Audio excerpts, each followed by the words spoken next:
Hi folks. Well, hints and tips may prove to be a future feature of the site.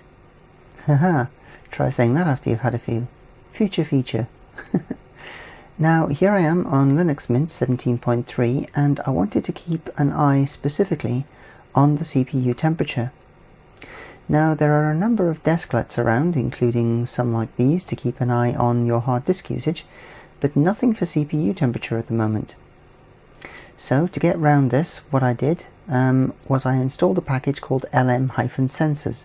So that's sudo apt-get install lm-sensors.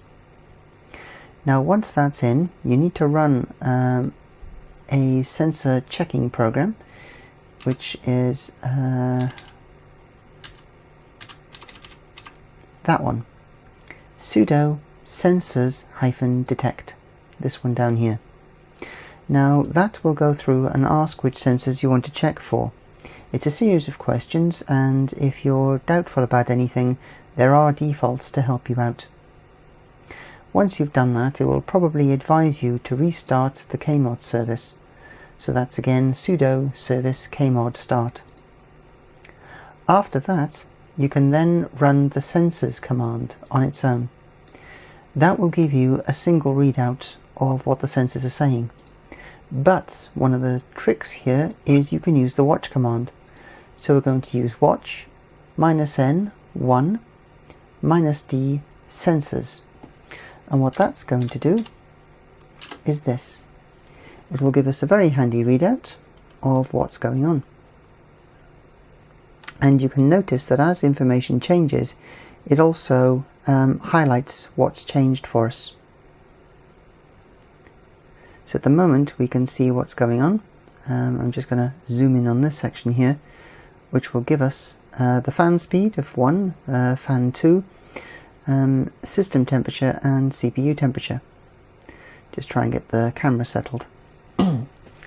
Now fan 1 is the 120mm fan at the rear. Fan 2 is actually the pump, which is on top of the processor. System temperature currently running at 43 and CPU currently running at 31.5. Now expect some flashing on the screen because I'm about to actually start up Minecraft, which will put the launcher screen helpfully over the top of that. This will happen again in a moment when I actually start the play. That'll helpfully put something over the top again. So that's another flash. And what's going to happen is when that starts up, you can see the CPU temperature has immediately jumped to 33.5. And we're going to go into a world, and I'm going to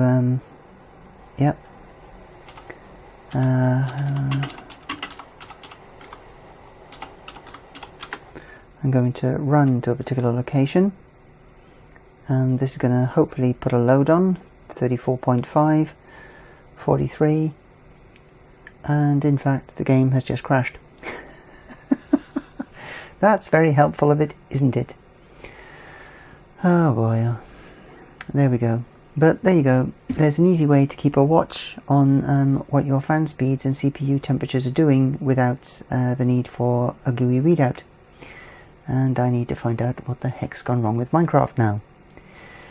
I tell you, computing life, it never gets easier, it never ends, there's always something to fix. Bye for now.